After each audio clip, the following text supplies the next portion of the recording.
To PD classes. आज का lecture जो हमारा है भारतीय राज्य व्यवस्था का महत्वपूर्ण टॉपिक हम इसमें 16 लिए हुए हैं, जो कि ये है विभिन्न अधिनियम, संविधान के प्रमुख विशेषताएं और स्रोत, संविधान की प्रस्तावना, उद्देश्य, मूल अधिकार, राज्य के नीति निर्देशक तत्व, मूल कर्तव्य, कार्यपालिका, विधायिका, उसके बाद न्यायपालिका, समान नागरिक संहिता, पंचायती राज, नगर निगम, नागरिकता और संविधान के संशोधन और असंवैधानिक निकाय और महत्वपूर्ण अनुच्छेद और संशोधन। ये हमारे 16 महत्वपूर्ण टॉपिक है भारतीय राज्य व्यवस्था का। इसको हम 15 लेक्चर में कंप्लीट करा देंगे और इसको आप देखें और अच्छा लगे तो सब्सक्राइब, शेयर, लाइक करें। तो आज का टॉपिक जो हमारा है विभिन्न अधिनियम। तो पहला जो एक्ट आया था 1773 ईस्वी में आया था, जिसको हम रेगुलेटिंग एक्ट अधिनियम के नाम से जानते हैं। तो इस अधिनियम के अंतर्गत बंगाल के गवर्नर गवर्नर जनरल पद का नाम दिया गया। इसी के अंतर्गत कोलकाता में उच्चतम न्यायालय का स्थापना किया गया 1774 ईस्वी में, जिसका मुख्य न्यायाधीश एक बना और 3 अन्य न्यायाधीश बने थे। और इसी अधिनियम के अंतर्गत पहली बार ब्रिटिश कंपनी को प्रशासनिक एवं राजनीतिक कार्य का मान्यता मिली। उसके बाद दूसरा अधिनियम संशोधन अधिनियम है 1781 में। रेगुलेटिंग एक्ट ऑफ 1773 को कमियों को ठीक करने के लिए ब्रिटिश संसद ने अमेंडिंग एक्ट ऑफ 1781 पारित किया, जिसको हम बंदोबस्त कानून के नाम से जाने जाते हैं। नेक्स्ट है पिट्स इंडिया एक्ट, जो कि 1784 में पारित हुआ था। इसके द्वारा बोर्ड ऑफ कंट्रोल तथा बोर्ड ऑफ डायरेक्टर का गठन किया गया। उसके बाद 1813 में चार्टर अधिनियम एक्ट पारित हुआ। ब्रिटिश कंपनी का अधिकार पत्र 20 वर्ष के लिए बढ़ाया गया 1813 चार्टर अधिनियम के अंतर्गत, और भारत का कंपनी के साथ व्यापारिक अधिकार छीन लिया गया। परंतु चीन तथा पूर्वी देशों के साथ चाय का व्यापार का अधिकार प्राप्त रहा। इसी अधिनियम के अंतर्गत ईसाई मशीनरीज को भारत आने का अनुमति मिली। इस अधिनियम के अंतर्गत इस कानून ने भारत के ब्रिटिश इलाकों में बस हिंदुओं के बीच पश्चिमी शिक्षा का प्रचार प्रसार की व्यवस्था दी। इसी अधिनियम के अंतर्गत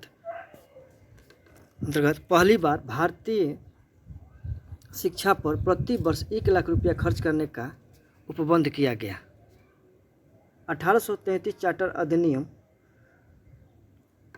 1813 के बाद 20 साल के बाद फिर पारित हुआ 1833 का चार्टर अधिनियम एक्ट। इस अधिनियम के अंतर्गत ब्रिटिश कंपनी के साथ व्यापारिक एकाधिकार को पूर्णतः समाप्त कर दिया गया। बंगाल के गवर्नर जनरल को भारत का गवर्नर जनरल कहे जाने लगा और प्रथम गवर्नर जनरल बने भारत का लॉर्ड विलियम बेंटिक, और इस एक्ट के द्वारा बने थे। ये गवर्नर जनरल का परिषद में विधि सदस्य के रूप में चौथा सदस्य को भी शामिल किया गया। इस अधिनियम के अंतर्गत लॉर्ड मैकाले को अध्यक्षता में प्रथम विधि आयोग का गठन किया गया। उसके बाद नेक्स्ट अधिनियम आया 1853 चार्टर एक्ट। 1853 चार्टर एक्ट के द्वारा विधायी शक्तियों को कार्यपालिका शक्तियों से पृथक्करण करने की व्यवस्था की गई। विधि निर्माण हेतु भारतीय केंद्रीय विधान परिषद की स्थापना की गई। सिविल सेवकों की भर्ती एवं चयन हेतु खुली प्रतियोगिता का शुभारंभ किया गया।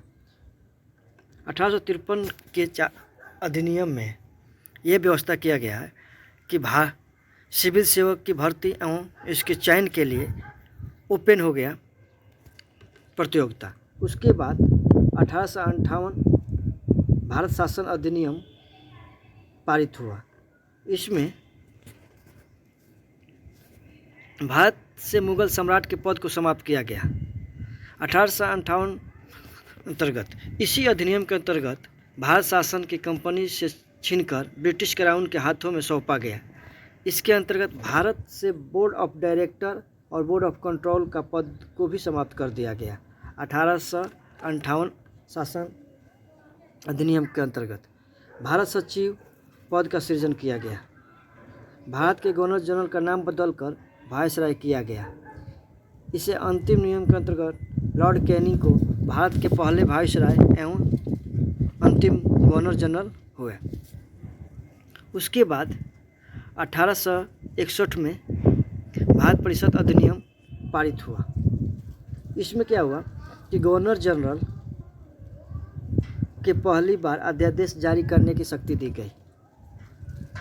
ईस्ट इंडिया कंपनी को अब औपचारिक रूप से भंग किया गया 1 जनवरी 1874 को। उसके बाद 1892 का भारत परिषद अधिनियम पारित हुआ। अप्रत्यक्ष निर्वाचन प्रणाली की शुरुआत की गई 1852 का भारत परिषद अधिनियम के अंतर्गत।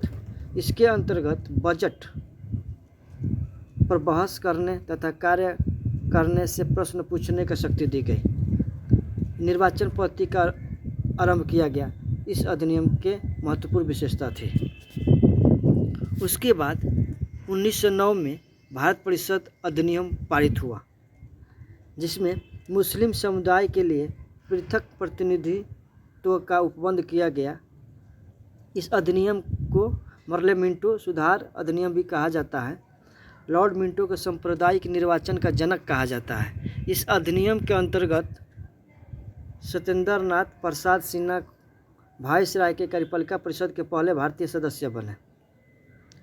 उसके बाद 1919 भारत शासन अधिनियम पारित हुआ, जिसमें केंद्र में दर्शनात्मक विधायिका की स्थापना की गई।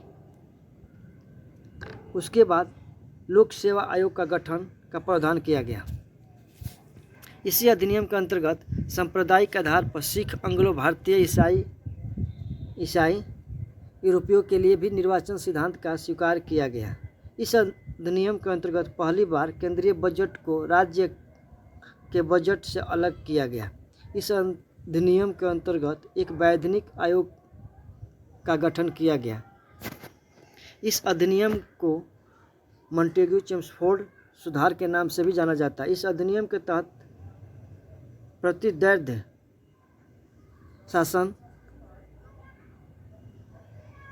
शासन का प्रणाली लागू की गई और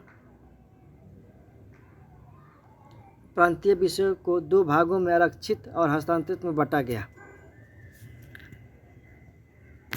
केंद्र में दैव शासन स्थापना की गई 1935 का भारत शासन अधिनियम के अंतर्गत। इसी अधिनियम के अंतर्गत प्रांतों से दैव शासन व्यवस्था को समाप्त कर दिया गया 1935 भारत शासन अधिनियम के द्वारा। इस अधिनियम के अंतर्गत बर्मा को भारत से अलग किया गया। इस अधिनियम के अंतर्गत भारतीय रिजर्व बैंक की स्थापना की गई। 1935 के अधिनियम के बारे में कटाक्ष करते हुए जवाहरलाल नेहरू ने कहा कि गुलामी का अधिकार पत्र है तथा यह एक ऐसी कार है जिसमें ब्रेक तो है पर इंजन नहीं।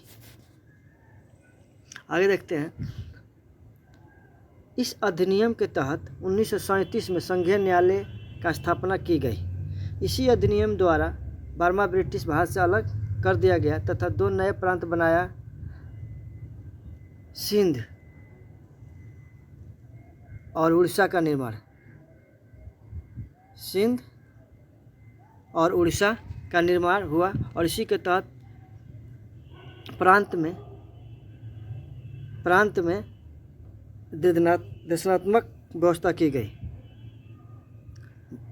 भारतीय स्वतंत्रता अधिनियम को प्रस्तावित किया गया 4 जुलाई 1947 को। भारतीय स्वतंत्रता अधिनियम 1947 के अंतर्गत धाराएं की संख्या 20 थी।